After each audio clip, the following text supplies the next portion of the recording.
Friends, 2016ರಲ್ಲಿ dairy milk chocolate ಒಳಗೆ ಹುಳುಗಳು ಇರುತ್ತವೆ ಎಂದು ವಿಡಿಯೋಸ್ ವೈರಲ್ ಆಗಿದ್ದರಿಂದ ಈ ಕಂಪನಿಗೆ ಬಹಳ ನಷ್ಟ ಉಂಟಾಗಿತ್ತು.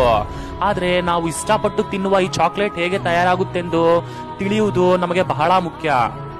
ಮೊದಲು ಕೋಕೋ ಬೀನ್ಸ್ ಅನ್ನು ಗಿಡಗಳಿಂದ ತೆಗೆದು ಅದರಲ್ಲಿರುವ ಬೀಜಗಳನ್ನು ಸಪರೇಟ್ ಮಾಡಿ ನಂತರ ಅವುಗಳನ್ನು ಒಣಗಿಸಿ ಫ್ಯಾಕ್ಟರಿಗೆ ತರುತ್ತಾರೆ.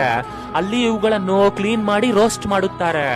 ಮತ್ತೆ ರೋಸ್ಟೆಡ್ ಬೀನ್ಸ್ ಅನ್ನು ಗ್ರೈಂಡ್ ಮಾಡಿ ಅವುಗಳನ್ನು ಕೋಕೋ ಪೌಡರ್ ನ ಹಾಗೆ ಮಾಡುತ್ತಾರೆ. ಕೋಕೋ ಪೌಡರ್ ಎಂಬುದು ಬಹಳ ಕಹಿಯಾಗಿ ಇರುತ್ತದೆ. ಇದರಿಂದ ಕೋಕೋ ಪೌಡರ್ ಅನ್ನು ಸಿಹಿಯಾಗಿ ಮಾಡಲು ಫ್ರೆಶ್ ಫುಲ್ ಕ್ರೀಮ್ ಮಿಲ್ಕ್ ಹಾಗೆ ಬಹಳ ಶುಗರ್ ಅನ್ನು ಆಡ್ ಮಾಡಿ ಮಿಕ್ಸ್ ಮಾಡುತ್ತಾರೆ.